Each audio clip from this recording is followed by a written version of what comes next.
Good morning, everyone. Um, it's great to have everyone joining in this morning. We want to thank you for joining us on our first webinar to kick off the 25th anniversary of Groundwater Awareness Week and the department's celebration of the upcoming 10-year anniversary of the signing of the Sustainable Groundwater Management Act. My name is Heather Shannon, and I'm a supervising engineering geologist with the Department of Water Resources Sustainable Groundwater Management Office. Before we get started, a few housekeeping items. This webinar is being recorded, and the recording will be made available online in English and in Spanish. We've also enabled closed captioning, so if you want to turn those on, you can look at the bottom toolbar and find your captioning options to opt in and use that feature. During today's webinar, we are focused on the state of groundwater management in California and the progress since signing of the Sustainable Groundwater Management Act. Our speakers today, if you advance to the next slide, thank you. Our speakers today include Carla Nemeth, the Director of the California Department of Water Resources, Joaquin Esquivel, the Chair of the State Water Resources Control Board, Paul Goslin, the Deputy Director of Sustainable Water Management at the Department of Water Resources, Stephen Springhorn with the Sustainable Groundwater Management Office at the Department of Water Resources, and myself, Heather Shannon, also with the Sustainable Groundwater Management Office here at DWR. It is my pleasure to introduce our first speaker, the Director of the California Department of Water Resources, Carla Nemeth.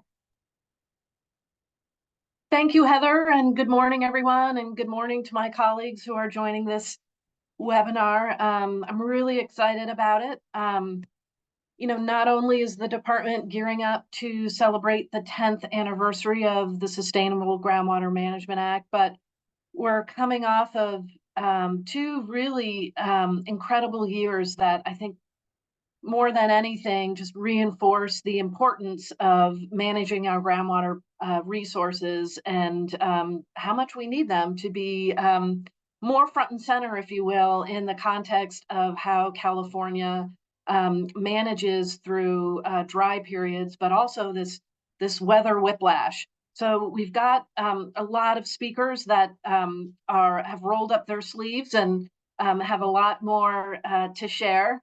But it really is I think, a terrific moment.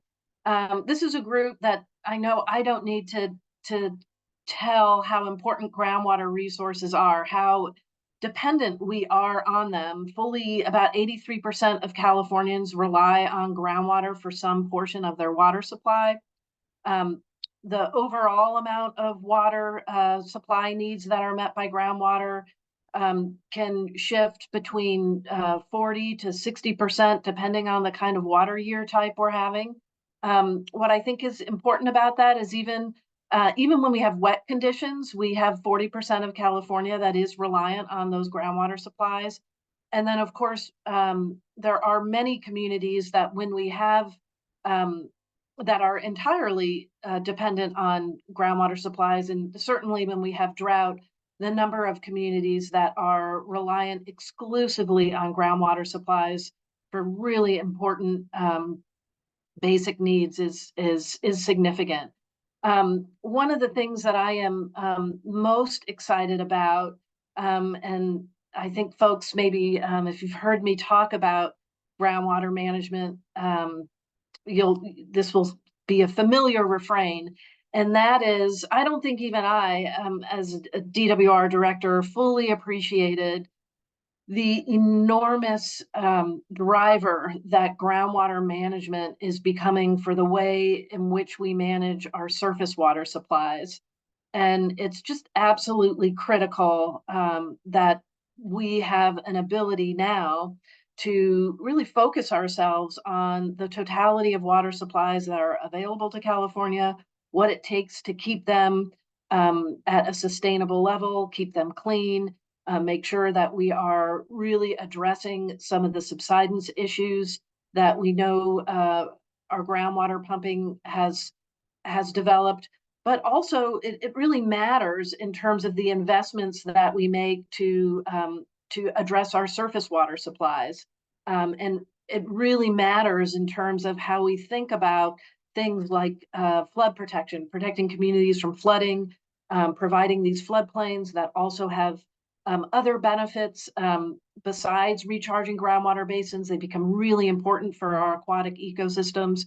And so really our ability to actually manage our groundwater resources into the future is fundamentally a driver for how we manage surface water supplies and how we do really important things we need to be doing to make sure that our landscapes and our ecosystems remain healthy as they too really start to experience this weather whiplash that is really coming at us with climate change. As many of you know, groundwater management in California is very much managed at the local level. Obviously, the department has some specific review responsibilities. I'm glad to say that we have gone through our first full cycle of those plans. We do have a few that are over with the Water Resources Control Board, and I'm sure Chair Esquivel will touch on that. But what's happening now at the department is a very intensive focus on how we implement those plans and the state of those basins. And what's real critical about that is when we come off back-to-back dry and wet conditions, it really is our improved ability to monitor those conditions of groundwater basins and our ability to report what we're seeing relative to a bounce back in certain areas around subsidence, or a bounce back around domestic wells, for example, or areas that are not recovering. That's also very crucial. And so very much of the department's focus moving forward as we're in this interim 5-year period is getting these plans implemented, developing the technical assistance and the technologies that can help groundwater sustainability agencies assess what's happening in their service area. And real critical moving forward is how we roll up our sleeves and deal with some of the regional issues that are arising as we think about how these groundwater sustainability agencies need to work together in the context of groundwater basins that don't always follow our political jurisdictions. So lots of important work to come. Before I turn it over to Chair Esquivel, I do want to just throw some numbers out at you all, just because 2023 was an incredible year. This year's a little bit different, not quite as monstrous, if I can use that word, in terms of massive precipitation. But last year, the department estimated we had about 3.8 million acre feet of groundwater recharge potential capacity. More than 1.2 million acre feet of groundwater recharge was permitted by state agencies, including almost 400,000 acre feet of floodwater that was recharged using the governor's executive orders. And then, of course, millions more are managed through naturally occurring recharge. So just gives you a flavor of when we have these big water years, there's a lot that's happening naturally in the system. It really does become go time for our water agencies. And for those folks who were ready and had been planning for it, they were really ready to help the state capture this critical water supply during a year when we need lots of things to start recovering, after so many years of drought. The department has spent about $360 million in grant funding for groundwater sustainability agencies. That's about 95 projects for groundwater recharge that are in the planning and implementation phases now. We're going to have to continue to invest in that. This was also a year where at least 2024 has been a year in which we've seen the enormous potential of stormwater capture and groundwater management in more urbanized areas, the role that it can play to protect communities from flooding, the role that it can play to help manage water quality when we have these big storm events. So we're looking forward to doing a lot more of that. The governor does have a strategy for California to adapt to a hotter and drier climate. And the way that we manage our groundwater basins, the way that we take care of water quality in them, the way that we preserve the ability for them to function when drought conditions return is absolutely essential to having a climate-ready water supply for all of California. And of course, central to our task around groundwater recharge in particular is our water rights system. And I can think of no better partner on helping to solve these policy issues than my colleague Joaquin Esquivel, chair of the Water Resources Control Board. So with that, I will turn it over to Chair Esquivel, and thank you for joining us today. Good morning, and thank you, Director Namath. Carla, really appreciate the invitation here and the opportunity to celebrate an exciting moment. As you laid out, there's been a lot of challenges in our watersheds as we've faced drought. And really, if you think of the last 10 years, when SGMA was first passed, a lot has happened. We quickly we was at first a historic drought that we had just experienced, and was actually the impetus for the passage of SGMA, because really what we were seeing, as we well know, between 2012 and 2015 was just an uncontrolled usage of our groundwater. We were seeing wells go dry at a pace and scale that was hard for the state to even keep up with. And there, what we had was a fortunate moment where SGMA was passed, but importantly, communities and everyone came together to say we really had to better manage our groundwater resources here into the future, because the next drought could really not just have immediate harms, but lasting harms to our communities, their survivability. And so having this moment after 10 years where we did go into another severe drought, but what we had were discussions and folks at the table to be able to respond to communities that went dry. Their self-help through the funding of the State Water Resources Control Board and DWR across other places in the state was able to respond to communities that were previously without support. And I think it shows just the sensitivity that we've all further developed here around the importance of our groundwater resources. And here, it's not just quantity, certainly. It is also quality. We have to realize that the quality of our groundwater resources are intricately linked with the way we manage our surface waters, as Director Namath said.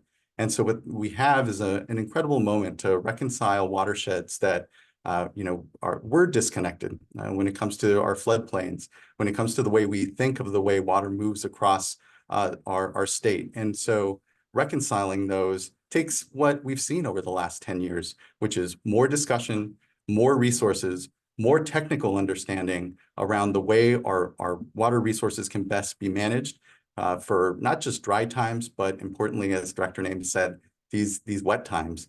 And there, when we look at the 1.2 million acre feet that were authorized, we know that in future wet years, we have other similar opportunities. And so we had so much learning that went on these last couple of years. And importantly, that learning was with the Department of Water Resources as well, where really we were able to get on the ground, have more technical assistance to water managers that for the first time are maybe coming to some of these temporary urgency, or rather temporary groundwater recharge permits that the board first developed actually in 2017. And since 2017, we've been able to approve about 31.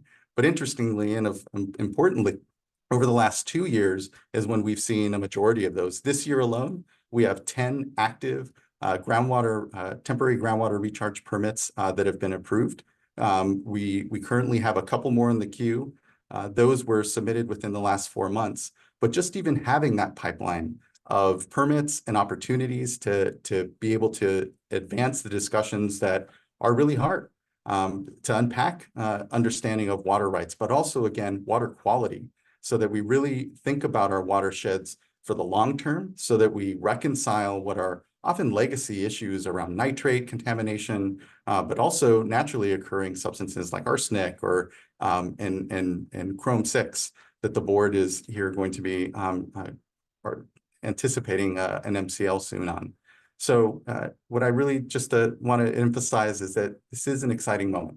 It's an exciting moment to plug into what is going to be a lot more work that's going to have to go on in our basins. Part of that work is before the board now, where, as Director Namath said, there's about 6 groundwater sustainability agencies with groundwater sustainability plans that have been deemed inadequate amongst a lot of groundwater sustainability agencies there.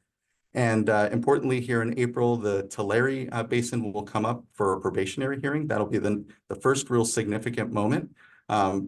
Before this, you could come under probation if you didn't form a groundwater sustainability agency. The fact that we created all those groundwater sustainability agencies, that locals stepped up to the plate there, is actually a testament to the success of SGMA so far. But here, really, as we contemplate probation, it will be a test. And here, look forward to what I know are very difficult discussions with our basins, Tulare being the first. Tule, the staff report was recently released. And there again, just very difficult discussions that will be had. But because of the last 10 years of technical work, of meetings, of greater understanding, and importantly, connecting even to the challenges that we know drinking water are going to be posed as we have these challenges with SGMA, I'm just thankful and look forward to what I know is going to be a lot more work here before us. So thank you, Director Namath, again for the invitation here, and looking forward to what is going to be an incredible discussion in the years ahead.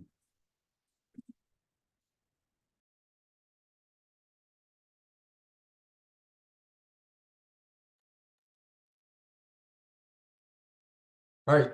Good morning, everybody. Paul Goslin, Deputy Director with DWR for Sustainable Water Management. So it is very exciting times, the 10-year anniversary since SGMA was enacted, creating the regulatory structure to bring all high and medium priority basins into sustainability by 2040, 2042. I don't think anybody 10 years ago would have really thought too far ahead where we're at today, and all the progress that's been made, and it's really, really exciting. The progress is kind of really, I think, something that is pointing towards the promise that SGMA had is going to be met. But I think we've seen the need for groundwater sustainability is more critical given the rapid advancement of climate change. We've experienced that in the full swing the past 5 years. Remember last year we were thinking about going into the 4th year of extreme drought, and then the atmospheric rivers hit. But one thing we do need to remember is that groundwater basins remain in drought conditions. In 2021 and 2022, groundwater basins lost over 15 million acre-feet of storage. Later this spring, we'll be getting reports from all the groundwater sustainability agencies on the change in storage from last year. So that's going to be very important information for us to track how the year went and what the basin's conditions are like. So the groundwater conditions report that will come out will also advance all of that. So again, while there's been considerable amount of success so far, a lot of work lies ahead. But I do want to take some time and highlight some of the most significant accomplishments over the past 10 years, and they have been many. One is, I think, the deadlines that the statute had placed on local agencies, state agencies, has been, pretty substantial, but largely they were all met, such as agency formation, upwards of 250 to 300 new agencies getting formed, the groundwater sustainability regulations that the department adopted, as well as basin prioritization, 2 rounds of basin boundary modifications, which will happen to sometime in the future, but we're going to need to let the implementation get rooted a little better. GSP submissions, that's been really the emphasis on getting those plans developed, adopted, and submitted in, and having our reviews be done on time. And then for those incomplete basins, resubmission of basins and our determinations. If we could pull up slide 1, if that will work. I do just want to highlight the numbers that have come in for both the priority and the critically overdrafted basins and then the non-critically overdrafted basins.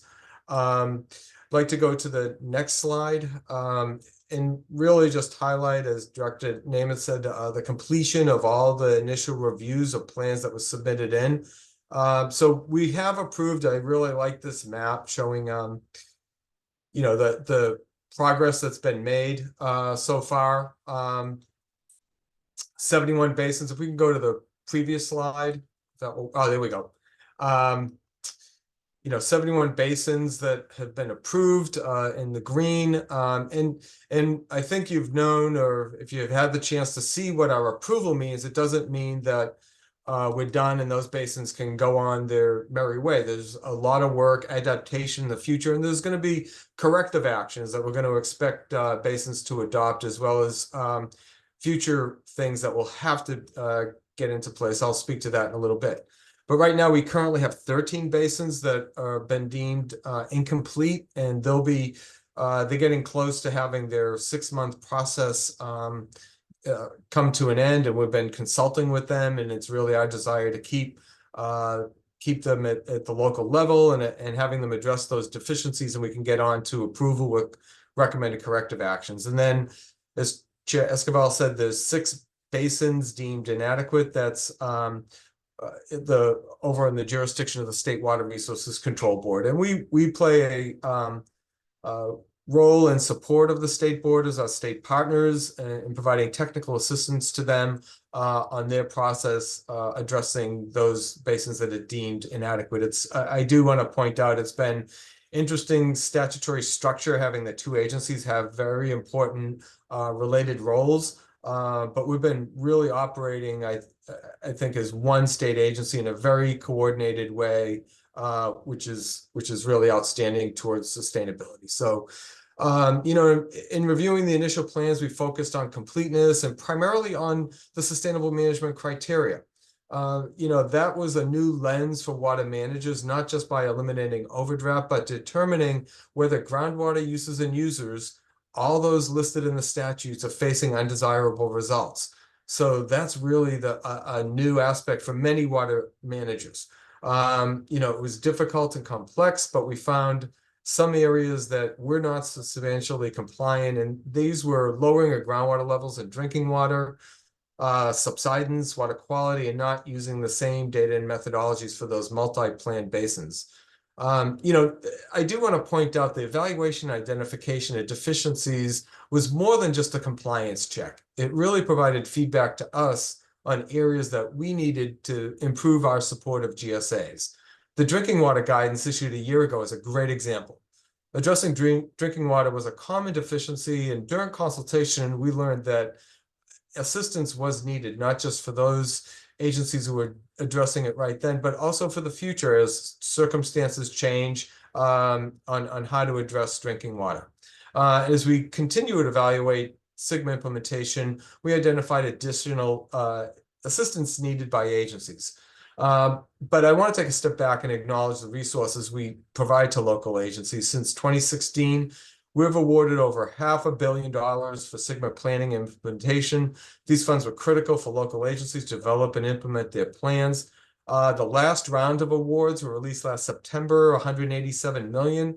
I do want to point out that the applicants requested over $800 million. So it really speaks that the demand for resources is enormous. And this points to a point in SGMA implementation where the end of grants has posed a concern for many GSAs. Some, you know, SGMA did give local agencies fee authority, and many agencies have established fees, mostly through Prop 218. But for many, this is something new, and, you know, oftentimes with any fee, you're going to find local resistance, or there may not be the economy of scale to support what's needed to carry out the operation for sustainable groundwater management. Although it's a local issue on a bigger scale, the availability and capacity of local agencies to carry out their plans is of our interest. So we have been developing information and guidance to assist local agencies on ways to carry forward their plans. So this is, again, top of mind. But again, the other assistance we provide, you know, and that's going to continue. Facilitation services has been instrumental in many basins. Translation services, where we've been doing written translation services for many years now. We have verbal translation services, which is pretty exciting and hopefully will increase participation. And then basin characterization, which we're kicking off this year. And this is going to be an effort to help provide comprehensive, consistent science and basin characterization to all basins. It's going to be built off of the completion of the AEM work that goes, it was a geophysical method that mapped the geologic architecture of basins. So we're going to be working with local agencies to improve data that in many cases will fill data gaps. And again, webinars, which we hold like this week, which is very exciting, to advance topics and get good exchanges among state and local agencies. And then again, guidance documents, and there's more to come.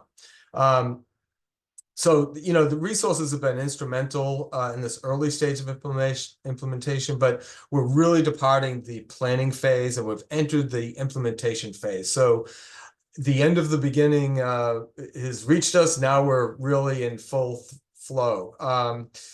So now that all the high and medium priority basins are implementing their adopted plans, we're making a transition towards basin stewardship that you see up there. And it is going to be our ongoing responsibility to assure that basins are on track to sustainability and are in compliance. Our basin stewardship approach will maintain our role to provide assistance and regulatory oversight.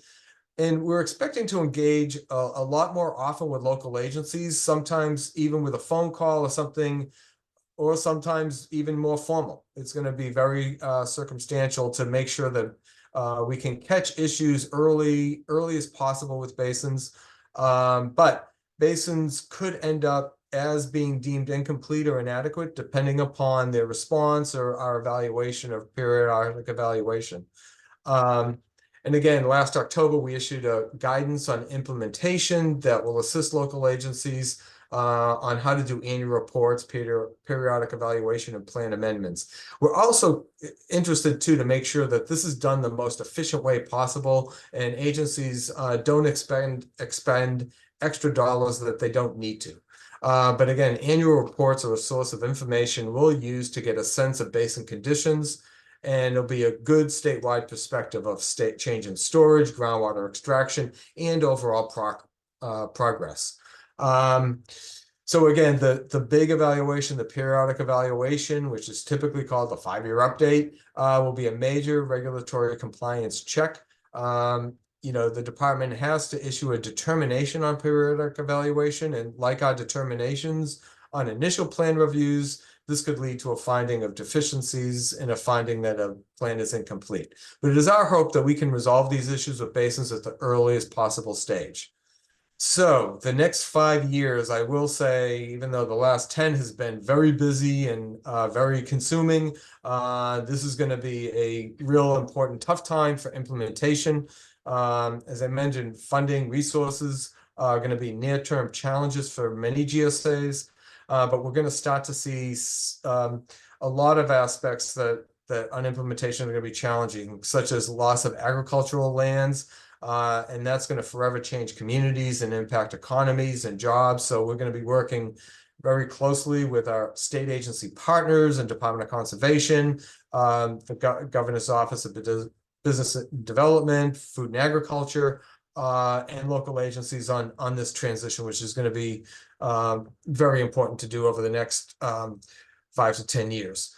But again, on the other project and management action side, basins are aggressively starting to implement recharge projects. And so our efforts with the state board and CDFW to streamline that process is going to continue. And the other side of the coin, allocations are starting to get developed, and some are in early stages. Some are starting to explore water markets, and we're developing an implementation plan for the recommendations from the Water Commission, California Water Commission on water trading. So we're going to continue to work with groundwater sustainability agencies to assist in the implementation of projects and management actions. These local efforts have been very impressive, but to fulfill the promise of Sigma, we expect plans to adapt. Specifically, depletion of interconnected surface waters. We're going to have guidance on that. We just had a paper out, the first discussion on that a week or more ago. So we'll have guidance by the end of the summer on depletion of interconnected surface waters, as well as land subsidence, and continuing to provide climate change analyses to local agencies for them to take into consideration. So a lot more to come. Again, I think it's pretty exciting times for us to be in this moment, to take stock of the enormously hard work that's been done at the state and particularly at the local agencies to bring us to this point of groundwater sustainability. So I want to thank you all and wish you all a great Groundwater Awareness Week. I will turn it to either to Heather or Stephen. Thank you. Thank you, Paul.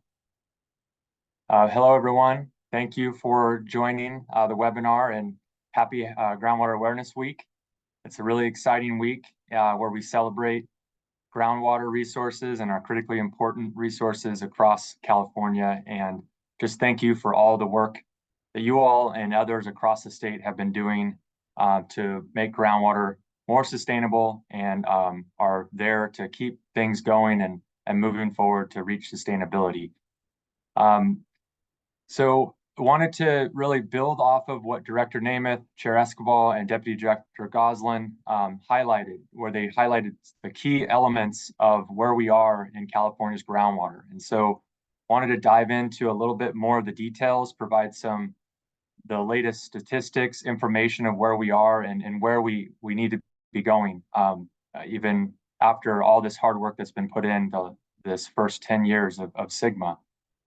And so we're going to look a little bit about taking stock of where we've been, where we are now, and where we're going. And so to really sum it up from the beginning, and we'll get into these details, and as the previous speakers have mentioned, significant progress has been made from when we started collectively implementing the Sustainable Groundwater Management Act.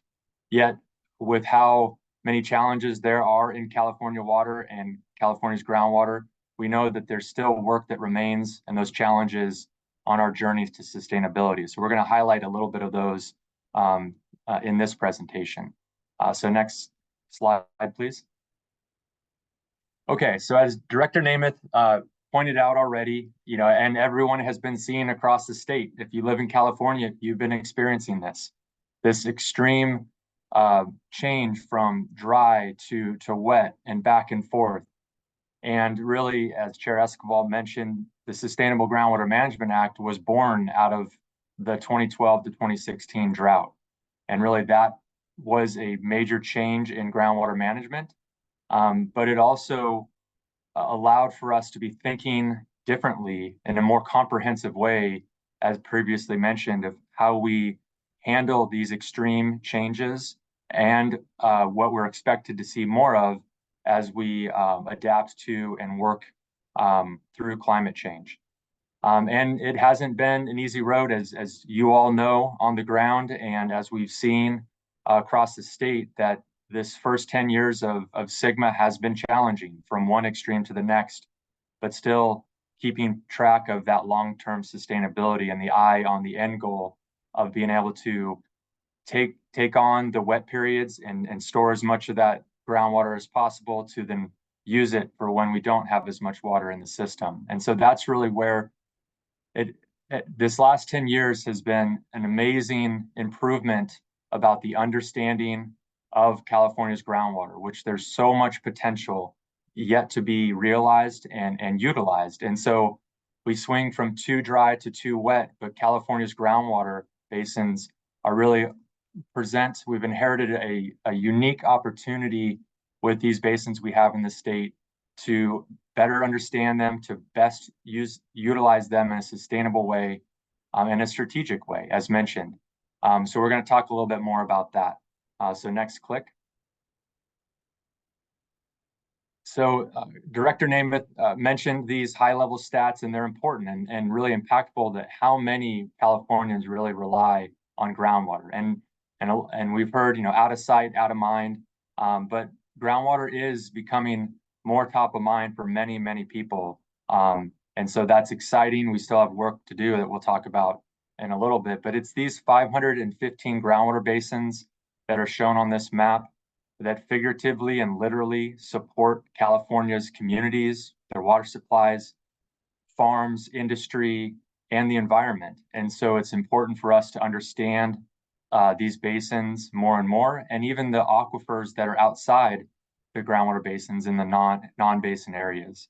And so, as already mentioned, any given year, average year, about 40% of our entire state's water supply comes from groundwater. And then in dry times, the next click, that goes up dramatically. And what we saw in the height of the drought that Sigma was born out of, 58%, nearly 60% of the entire state water supply came from groundwater. And then next click, and as previously mentioned, millions, tens of millions of Californians rely on groundwater for some portion of their water supply. And some of our most vulnerable communities rely on groundwater for 100% of their groundwater supply. So it's highly variable, but we've made great strides, as we'll talk about today, and we still have a lot of opportunity to learn more and utilize our groundwater basins in a more sustainable way going forward. So next slide, please. So now, sort of reimagining, as Director Namath mentioned, about how we collectively use what we affectionately call these 3 buckets of water storage on this slide of the snowpack. Last year was historic in many places of snowpack, the reservoirs that have been built across California, and then our groundwater basins. And being a groundwater, hydrogeologist, it really is, it's something to see that the size of that blue dot in comparison with those other dots. Very important, snowpack and reservoirs, but it really shows you the potential, and that many in California have already been using groundwater and basins very strategically, but we do have a lot more opportunity to understand groundwater basins, really reduce the uncertainty, because that number, and its order of magnitude's bigger amount of storage of groundwater than reservoirs and snowpack combined, but there's a huge uncertainty, between 850 and 1.3 billion acre feet. We need to refine that. Do we have 5 times this groundwater storage? Do we have 10 times? How much of that is sustainable to use it? How much is it accessible? And so all of those we've moved the needle on those questions, but we still need to stay committed collectively to understanding more of those questions and answering them, because they will inform the next 10 years of Sigma implementation and water management in California, as mentioned. So next click. So we are starting to, with all of the information that is coming in through Sigma and other initiatives since the Sigma passed, we have such a better look at our groundwater storage, at how much is used, where we stand with status, and we can start to get a little closer. We're not there yet, but a little bit closer to how dialed in we have our surface water storage, and how much we have in storage, what percent of average that is. We're not there yet, but we're getting closer to understanding at the local level with the groundwater sustainability agencies and planning efforts, and then rolling that up to a more regional or statewide look, where we are with all of this, our total water supply in California. So looking at it, as we know, we're about average or a little bit above average for our snowpack, our reservoirs. And as Deputy Director Goslin mentioned, we are still in a groundwater deficit from the many decades of intense use of groundwater. And so that's something that we're Sigma and everyone on this call likely, and many others across the state are working on right now, is to really understand what is the storage deficit or storage in each groundwater basin, and then what are the sustainable management actions and planning efforts that are going to be put in place to move forward in a sustainable way. So we're working, we've made some improvement, but need some additional work to get better at understanding what our storage current conditions are for groundwater. Next slide, please. So it was mentioned previously that really we have one system, one connected system, and because we have one resource that we're managing in California, water, and that's when you can see it above the surface water, and when it's below the ground surface, and it's groundwater. But we want to start to better understand the infrastructure piece of this, because like we see with our natural and built surface water infrastructure, next click please, we have the very similar situation. It takes a little bit of creative thinking, and a lot more work to define it, but we do have the very similar natural and built groundwater infrastructure. And this is infrastructure that's been put in place without us having to build it. So we're really wanting to take advantage of it in a sustainable way, and really maximize, again, our understanding and sustainable use of our 515 groundwater basins there that are, each one of those are a great storage, water storage opportunities, and many have been utilizing those. We have our 330,000 production wells that's built groundwater infrastructure that takes water out of the ground, just the same way a built canal conveys water to a different place. And then we have our recharge basins, stormwater basins, everything else, unlined canals, built infrastructure that puts water back into the ground. And so we don't know, to be frank, and that's one thing we need to really work on collectively. What is our groundwater built infrastructure of getting water back into the ground? There's been previous speakers have mentioned all of the efforts that have been taking place, those Herculean efforts to really maximize the use of the water that was in the system last year and for many years before that.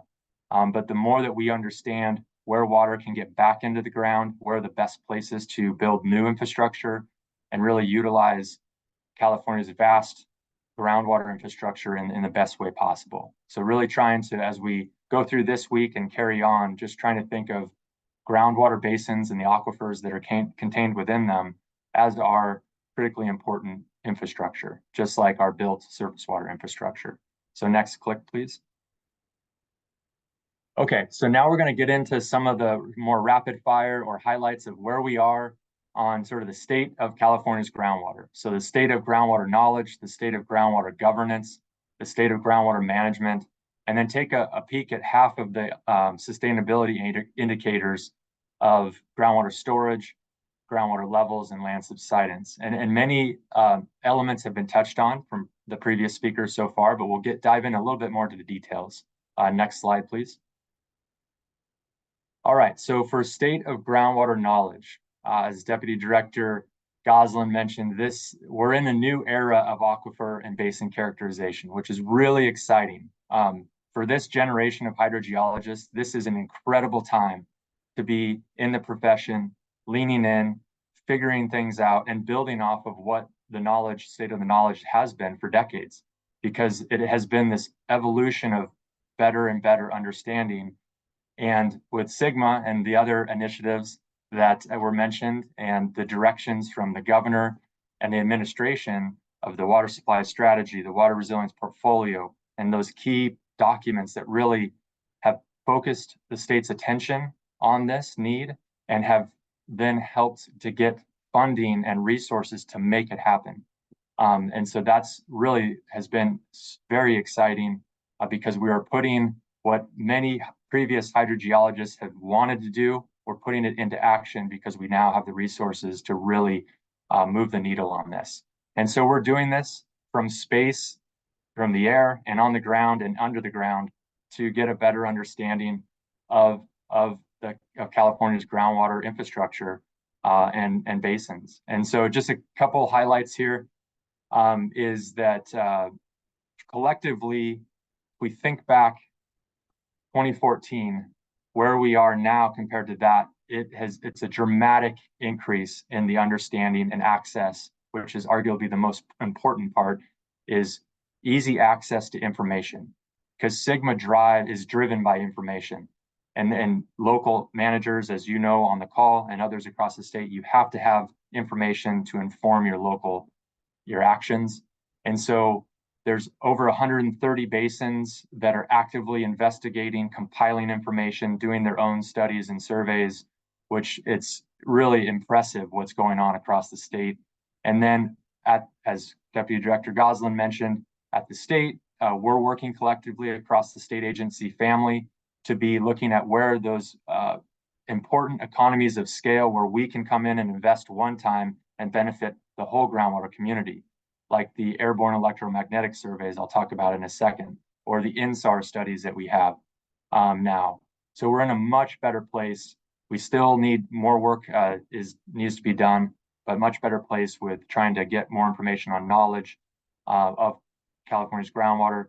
And, looking back, in 2015, I think it's maybe out of sight or not that well understood, is prior to SGMA, well completion reports, over the 1 million well completion reports we have in California, were not accessible.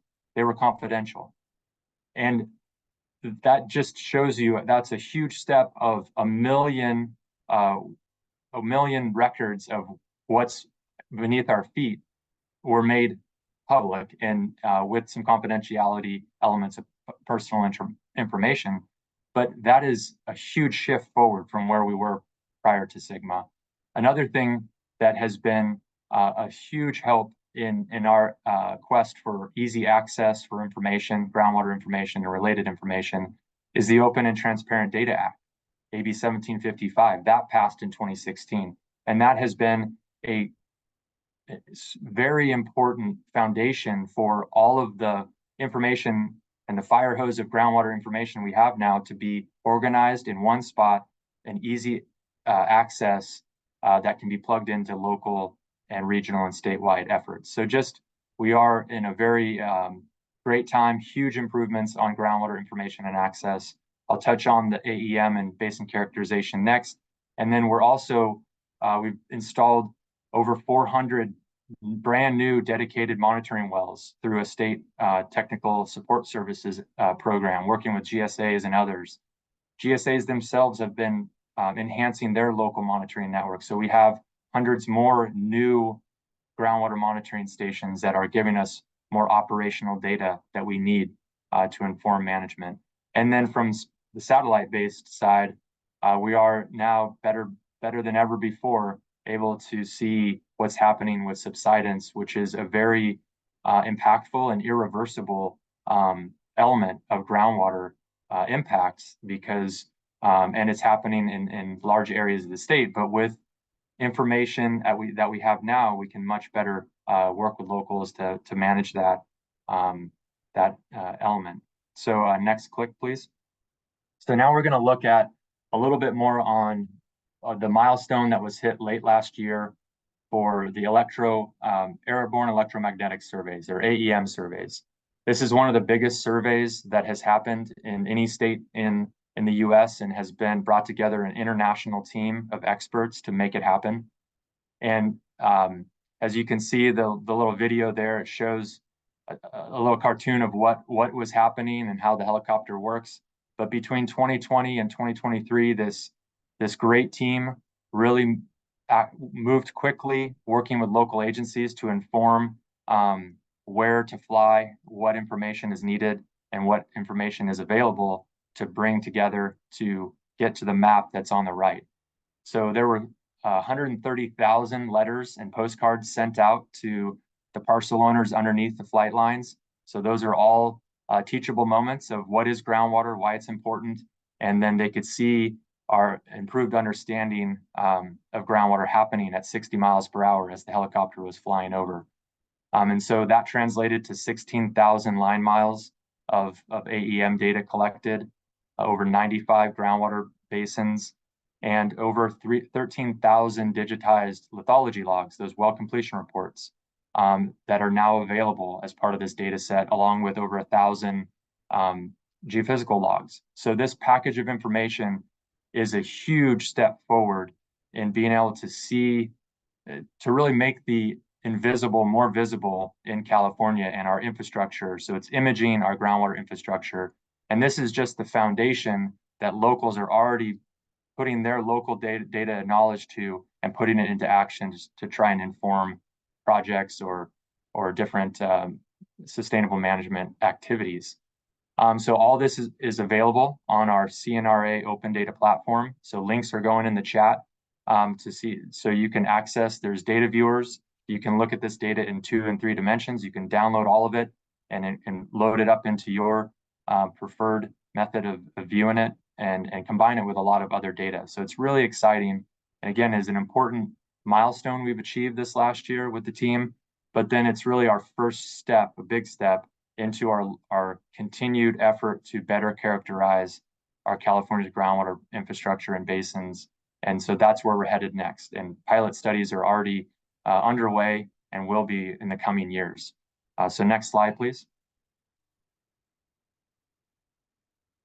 So now transitioning to the state of groundwater governance. And so just like with the state of knowledge of our groundwater basins, there has been a significant increase in the governance structure, which is a very important part, as we all know, because there has to be someone with appropriate responsibilities, appropriate authorities, and appropriate accountability to make these hard decisions and do this hard work of SGMA that you on this call and across the state have done for this approaching a decade, and will have to do for the foreseeable future going forward. And so it is really exciting to see, as we take stock of governance in California's groundwater, all local and state governance systems are in place and active. And that is not a trivial thing to say, because there's been thousands of meetings, tens of thousands of hours of local engagement, working with the interested entities and communities, with the managers coming together. And so just a huge shout out to everyone that's been part of that, through whether it's the GSAs, the interested entities that have been really engaging in these basins, in these tough discussions, our colleagues at the State Water Resources Board, and then our department have all been working, and all these different levels of governance have been really, they're in place and working. And that translated, all the way back in 2017 to over 250 groundwater sustainability agencies formed. And so this map just shows a heat map of how many groundwater sustainability agencies are in each basin. And each basin is unique, just like the hydrogeology of it in its governance. But that is all has been set, and it's not a one and done. It's a continuum of outreach and engagement and governance and evolving through time. And we continue to see that to this day, is the governance part is continuing to evolve as SGMA moves forward. And we'll likely see it continue to do that as well. So next slide, please. Okay, so now looking at management. So Deputy Director Goslin showed this map. It's a busy map, but it really mirrors the actions that are happening across the state, which it's been busy, and you all know that, and it's gonna continue that way. But a lot of progress has been made collectively with these colors on this map, and then with the adjudicated areas. We now have over 130 basins in the state that are managed in some comprehensive form of groundwater management. And that represents 98% of all groundwater pumped in California. To think about that, that is another striking statistic, that before SGMA, there was nowhere near that type of management that happened. And that's, again, those through a tremendous amount of work that groundwater sustainability agencies and many others that were part of that to put in place. So in the SGMA context, 101 basins are being implemented or under SGMA. There's a whole variety of statuses and elements to that, so we won't go into those details. But really the key message out of that is those 101 basins and others, and the 30 adjudicated basins, are actively managing, implementing, adjusting, adapting, and also reporting out what's happening, where it's working well, where it's not. And that is through annual reports every April 1st, and periodic updates. And so it's SGMA, as Deputy Director Goslin mentioned, we're in the implementation realm. And so it's you learn by doing, adjust, and then go again. And it's a cycle of more and more. And so that's where we're getting so much more information out about the conditions and the state of groundwater from the hard work and the implementation activities that are going on across the state. So next slide, please. So now we're going to jump into the state of groundwater conditions. And it was mentioned previously that, you know, SGMA was born out of a severe drought. And then Governor Brown actually signed SGMA into law on September 16th, 2014. And this is what the U.S. Drought Monitor was showing at that day. And it was severe. And you know, we know it's not the best look at for all things drought in California, but it definitely shows the impact. And was looking back through some original slides back from those times, and these and the creation of the sustainability indicators and the undesirable results. These were the slides that were presented back in 2013, 2014, really showing the impact of that drought and what was happening at that time, from lowering of groundwater levels, reduction of groundwater storage, land subsidence, water quality degradation, seawater intrusion, and depletions of interconnected surface water. These are the key performance metrics of SGMA. SGMA defined these as the 6 that need to be, these undesirable results need to be avoided. These are the ones, these key performance metrics are defined in every groundwater sustainability plan or equivalent. And so locals have set these sustainability metrics, they're implementing to them, and then that's how the state, working collectively between DWR and the State Water Resource Control Board, to track performance and adapt as we go as well. So these are the elements that we have been really bolstering our monitoring and understanding of conditions at the state, and trying to make that data more accessible and available. And so we'll go on to the next slide to take a look at the top 3 there across the top, not top 3 in significance, just the first 3 sustainability indicators. So the first one is reduction of storage, groundwater storage. So this is a map of our DWR Central Valley groundwater surface water model, also called C2V SIM Fine Grid. And there's been substantial improvements and enhancements to this model. If you're interested in those, there's a link there to that great work that the team's been doing and coordinating that with the U.S. Geological Survey. And so this chart shows the change in groundwater storage of the Central Valley for the time of the model duration, 1974 to 2021. And it shows, just like we see the reservoir levels rising and falling with the conditions that we experience, the same has taken place below our feet. But it's been where there's been a lot more that has been taken out of storage than has been replenished naturally or in a managed way. And so that's at the beginning of the talk, I mentioned of the groundwater deficit that we have in California. We're seeing it on this chart. And we're seeing that we have, you know, just like groundwater basins, as we mentioned, we want to use them and we need to use them as our drought buffer. And so you see groundwater storage declining during droughts. And then you see some rebound during the wets, and then that cycle goes through, but it's sort of like a bouncing ball downstairs where you have more loss than recovery over decades. And that's where SGMA and other initiatives are really trying to stabilize that line as it goes into the future and really maximize those wets for the dries. And so that's where we're going to have more annual reports coming in every year, showing all the great work that the locals are doing to maximize the water when it is in the system, to replenish it, to use it when we don't have that water.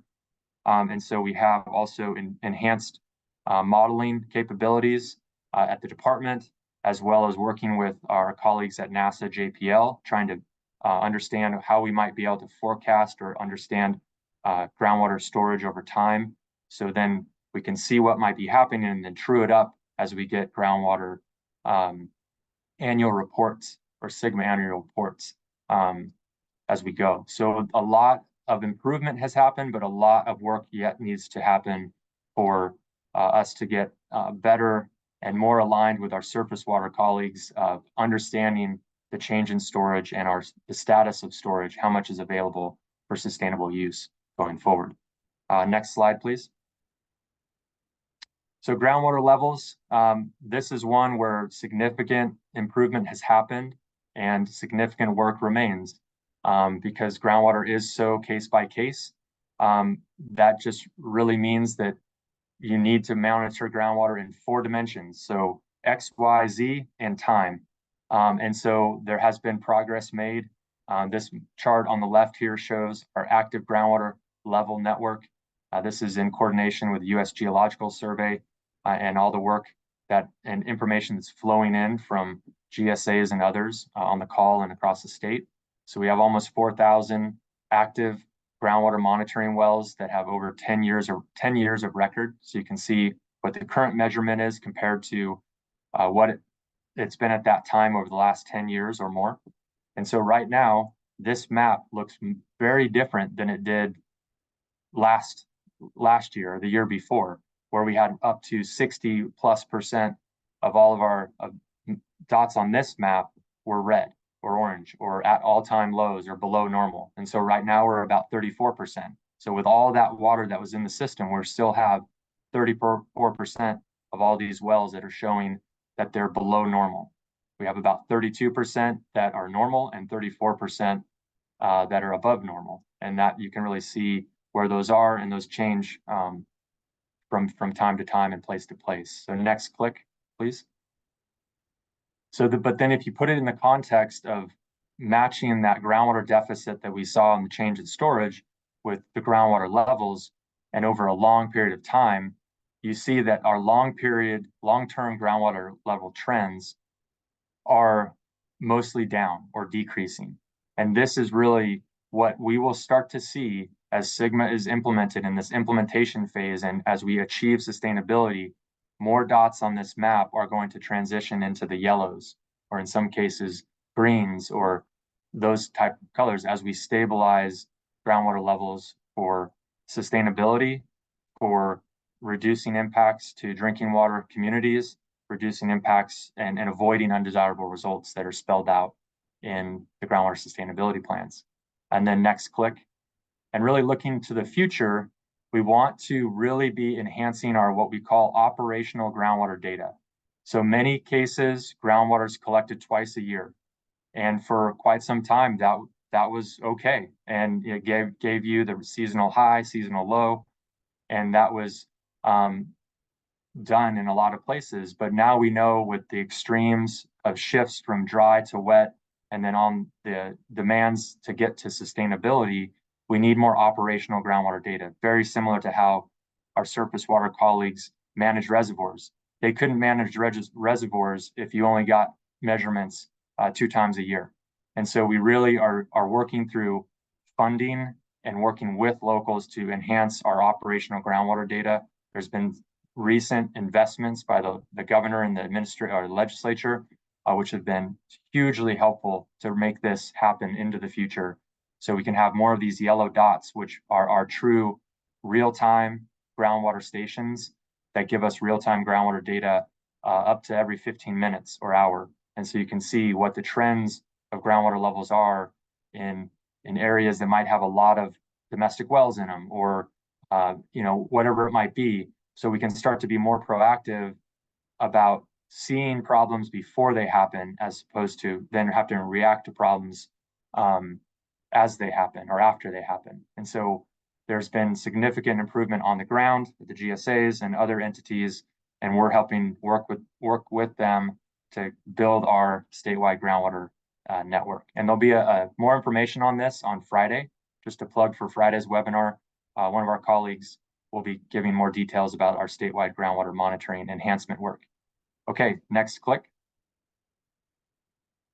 So just one more slide looking at our land subsidence and under groundwater conditions. I think this might be one of the sustainability indicators where our statewide monitoring has improved the most. And this is also one that's uniquely positioned for the state to invest at one time on behalf of everyone to make standardized data available and accessible so that it can be used for a variety of purposes across the state. And that's what we're seeing. So we have, through investments from the governor and the administration and legislature, which have been hugely helpful, we now have INSAR satellite-based subsidence data that covers over 150 groundwater basins. So all of that darker gray on those maps there, those are all basins that are covered by this data set, which covers about 40,000 square miles of area, and has monthly data that goes from 2015 to current. And we're putting that out in a quarterly fashion, that monthly data. And so we will continue to do that. So we have that information to inform action to help reduce and minimize subsidence in California as SGMA progresses.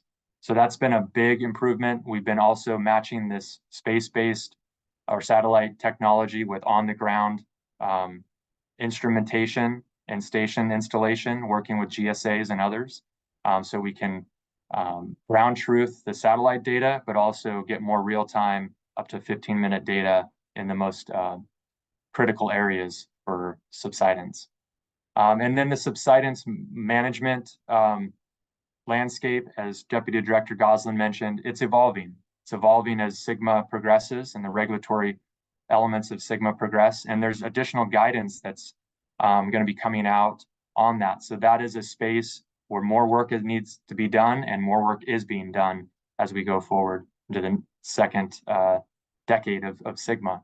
And then this chart here just shows the rates or the amount of square miles of subsidence that have occurred that are over 1/10 of a foot.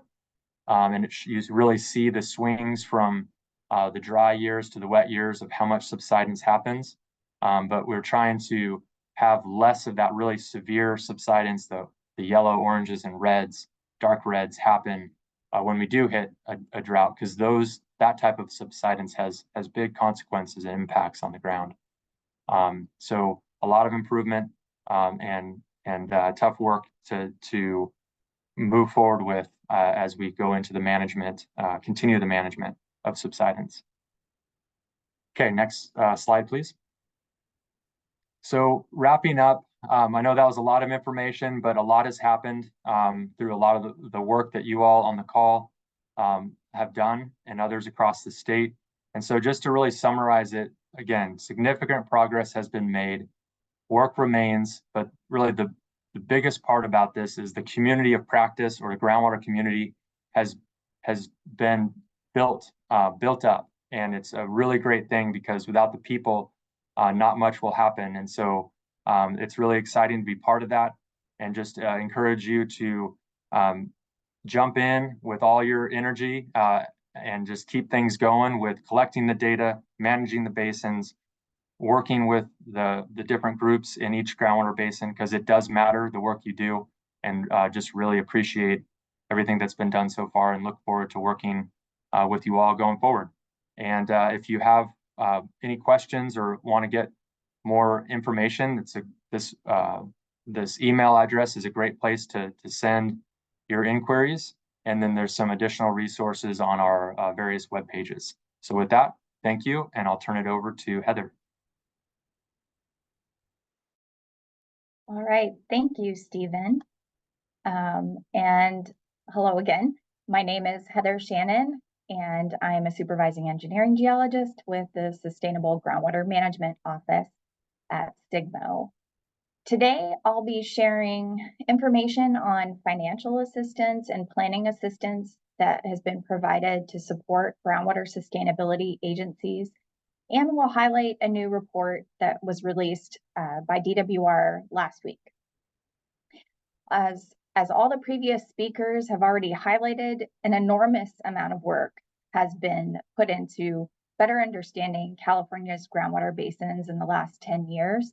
And really, much of this effort can be attributed to those local agencies overseeing groundwater management, working with their interested parties in their basins and filling data gaps.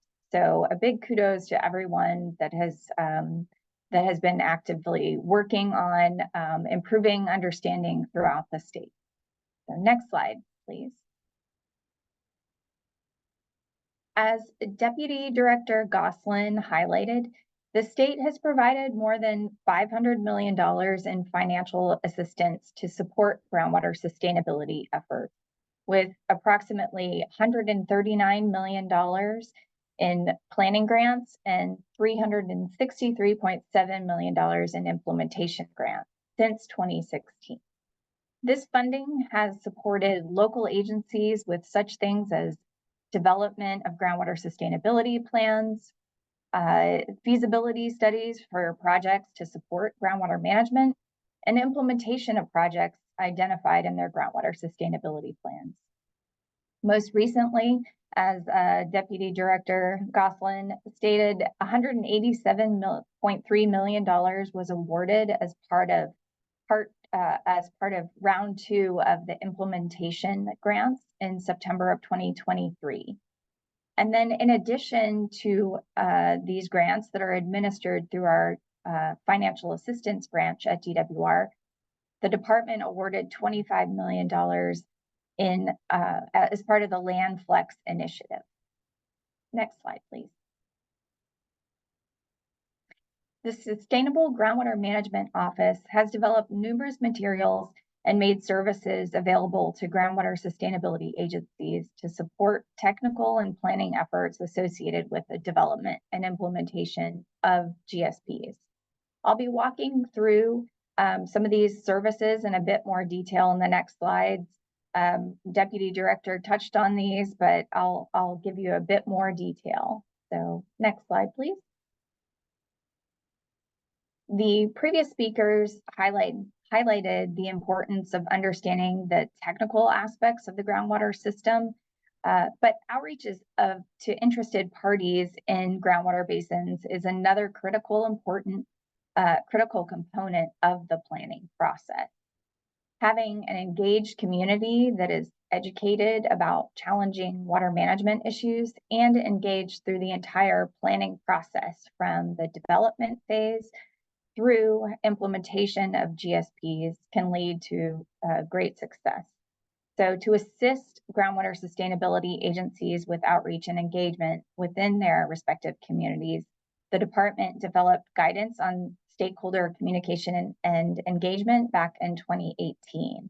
And to further expand on this guidance, DWR prepared a communication engagement plan outline, guidance on engaging and communication with underrepresented groundwater users, and guidance on engagement with tribal government in more recent years. And then in 2020, when the pandemic hit and all outreach was shifting to a virtual platform, DWR released a guidance document on tips and tactics for online meetings. As many agencies throughout the state continue to have virtual and hybrid options for meetings, this guide, as well as these other communication and engagement toolkit items, are valuable resources for agencies as they work through SGMA implementation. Next slide. In addition to these guidance documents on outreach and engagement, since 2016, DWR has made professional facilitators available to groundwater sustainability agencies in basins across California through our Facilitation Support Services program. Numerous groundwater sustainability agencies have used these services and have expressed value in them in navigating through challenging water management issues within their basins.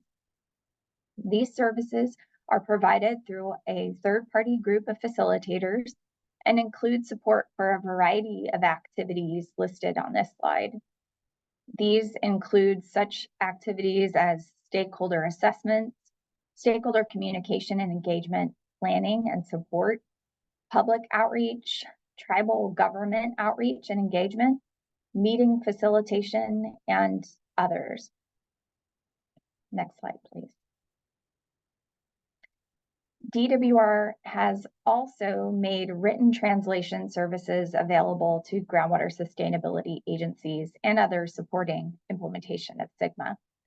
Under SGMA, groundwater sustainability agencies shall encourage active involvement of diverse social, cultural, and economic interests and consider all beneficial uses and users of groundwater when developing and implementing groundwater sustainability plans. To encourage effective and authentic engagement with the limited English proficiency community members, translation services are made available in multiple languages. Next slide, please. To enhance DWR's service offerings, we're excited to be initiating a new verbal interpretation services program in 2024. We completed a pilot program in 2023 and are in the process of updating information on our assistance website. Similar to the FSS or Facilitation Support Services program and written translation services, the verbal interpretation services will involve a simple application process in order to obtain support. Verbal interpretation will be made available to support in-person, hybrid, or virtual meetings. And these will be available in the same languages as are highlighted in our written translation program. So if you have any interest in using these services, please check out the link in the chat box that will be added to see our DWR's assistance website, where you can find the complete description of all of these programs and links to applications. Next slide, please. Another type of assistance that DWR makes available for groundwater sustainability agencies or GSAs is the GSA Forum. DWR hosts biannual GSA forums for GSA members and representatives.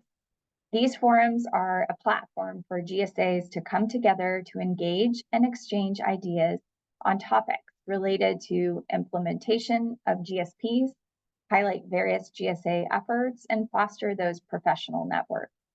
We are happy to share that the next GSA forum will be held virtually on May 23rd, 2024 from 8:30 until noon.